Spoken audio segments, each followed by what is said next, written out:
Will these animated movies flop or succeed at the box office? We gotta start off with Shrek 5 because this movie has been extremely controversial. A lot of people, including me, really do not like the change to the character models. Like, Shrek just looks so weird and like Pixarified. We do have to remember the Shrek franchise is incredibly massive at the box office. After the first Shrek movie made $484 million, which was still good, Shrek 2 made almost $1 billion. Then Shrek the Third and Shrek Forever After did keep making less money after that, but still $752 million for Shrek Forever After is kind of crazy. So while it would be incredibly easy to just hate on this movie because of the new designs, which yes, I have been doing personally, and I don't know if the movie's going to be any good, honestly, but we have to remember this is a lot of press for this film. Even if it's negative, it's getting people talking about Shrek 5 2 years before it releases in theaters. That's a lot of time. They could change and go back on the old character models too, for all we know. So I think with the 15-year break between Shrek 4 and 5, plus it's releasing on Christmas Day, it's still going to be huge, probably close to $1 billion and a massive success. We're going to be getting a Rio 3. Now, I know what you're thinking. Isn't the studio that made Rio 3 absolutely demolished and shut down for good? Well, the answer is yes. Blue Sky Studios that made Ice Age and Rio did get shut down, but we do know we are getting another Ice Age movie, and now apparently a third Rio film is in the works. As you can see here in this article from Screen Rant, Rio 3 is confirmed and the movie is in development from a new studio now, and honestly, I'm a little worried about this film. Now, I couldn't believe this when I looked it up, but Rio 2 is already 11 years old, and the second film grossed over $500 million worldwide, which is absolutely insane. Like, I remember liking these movies as a kid. I did not think they were this huge at the box office. But even though the Rio movies were really solid, they don't have the cultural impact of something like Shrek, so I don't know if this film coming out like 12 to 13 years after the second film is going to have the same amount of hype and people coming back to it, honestly.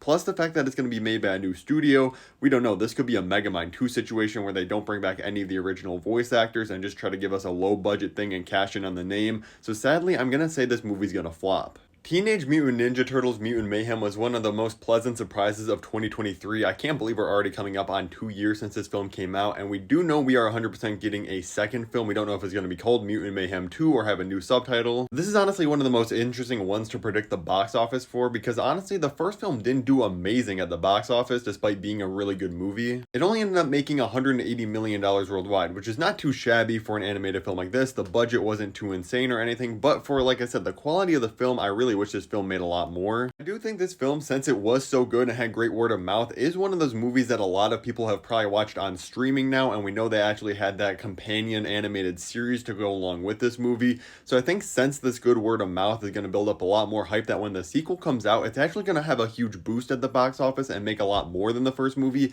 I could honestly see this film making closer to like $300 million at the box office and being a pretty solid success. It has been 9 years since Zootopia released in theaters, and now this year in 2025 at Thanksgiving, we are going to be getting Zootopia 2. I feel like people forgot that the first Zootopia movie made $1 billion at the box office. Kind of insane. Like, does Disney have the ability to make an original idea like this that will make $1 billion anymore? I honestly don't know if they do. I think the easiest prediction and comparison to make for Zootopia 2 is the same thing we saw happen with the Inside Out movies. The first Inside Out movie was a huge success, made $850 million, and then similarly was a 9-year gap in between films. Then they came back with a $1.6 billion box office, becoming one of the highest grossing animated movies of all time. So no, I really don't expect Zootopia 2 to have quite that big of a jump, but I think a jump to like $1.2 to $4 billion is definitely in the cards, and this is a guaranteed success coming out in that holiday season. Again, at Thanksgiving, Disney's gonna rake in the cash. I really wish I was joking when I said we were getting a Smurfs musical this year, but sadly I'm not. This is a real movie releasing in July. Ignore the February, it got delayed from this date. I'm not gonna lie, everything around this movie and the marketing for it is so incredibly bizarre. I don't even know how this got made.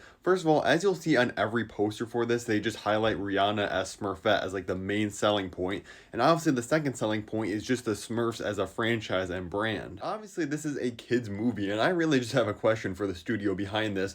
First of all, do kids care about Smurfs in the year 2025? These feel like something that were way more popular like 30 years ago at a minimum. And secondly, yes, Rihanna is an incredibly famous artist, still recognized worldwide, but she has not released an album in over 9 years. You're marketing the main point of your kids film is that Rihanna is the main voice of it. I'd argue most of your target audience that are probably like 10 years old and below have no idea who Rihanna even is, which means they probably just dumped a Brinks chunk of money to Rihanna to be the lead in this movie and sing some Smurf songs for no reason at all besides losing the money. And again, I know the target audience for the Smurfs movie is different than the other blockbusters releasing in July, but July is still absolutely loaded with other huge films that are definitely just going to overshadow and crush this movie. It releases a week after Jurassic World Rebirth, a week before Superman, and 2 weeks before Fantastic Four: The First Steps. This stands no chance a massive flop is incoming. We're about a year away from getting Toy Story 5 in theaters sometime in 2026. Most likely this is going to be a huge summer release like June or July,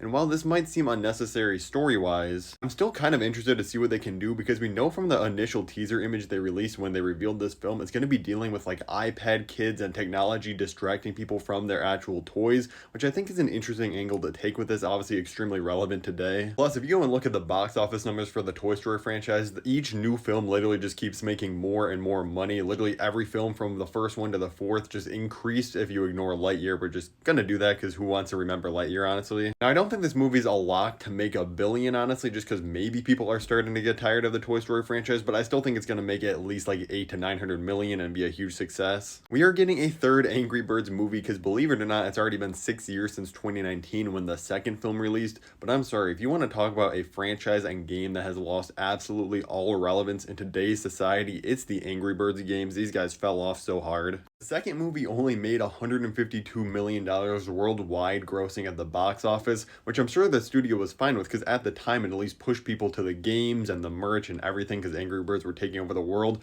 I don't think that's going to happen this time around. I think it's going to be a huge flop, not even crack 100 million, and be a major flop. It isn't falling off though and only keeps getting more popular somehow is the Despicable Me and Minions franchise, because yes, we are going to be getting a third Minions film. It doesn't really matter that they've already completely milked this franchise to death and have ran out of every idea that they could. These films are literally a money glitch, almost all making $1 billion.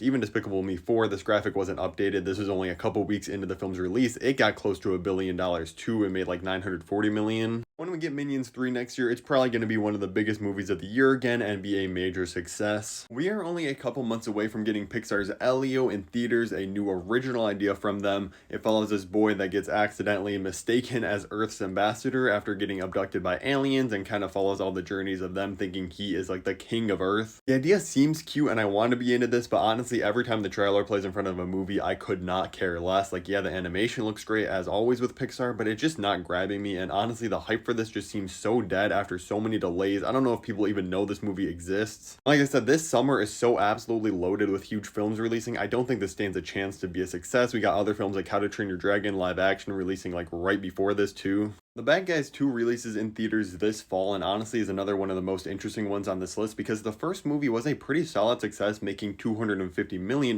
but it did cost 80 mil, so they're not cheap movies either. There's a couple reasons I'm really worried about this film's box office. First of all, like I was just talking about with the Smurfs movie earlier, it releases in August, which as we know for kids movies is not a great release date. We saw this with Transformers 1 last year because kids are already starting to go back to school in a couple weeks. And all the summer blockbusters like Superman, Jurassic World, yes, even the Smurfs musical that I don't think is going to do well, but it's still another movie that's going to be in theaters at the same time and more competition for this. So I honestly think The Bad Guys 2 is going to have a downgrade and make less and kind of be a flop. We're only approximately 35 years away from Beyond the Spider-Verse releasing in theaters, one of my most anticipated movies of all time. The first film made over $300 million. That jumped up to almost $700 million with Across the Spider-Verse. I think we're going to see a similar jump, and this one's going to make close to $1 billion and just break the box office. If you want to see my box office predictions of what movies will succeed and flop for 2025, 2026, and 2027 live action movies, click the playlist above my head now. They're all in there. Thank you so much for watching.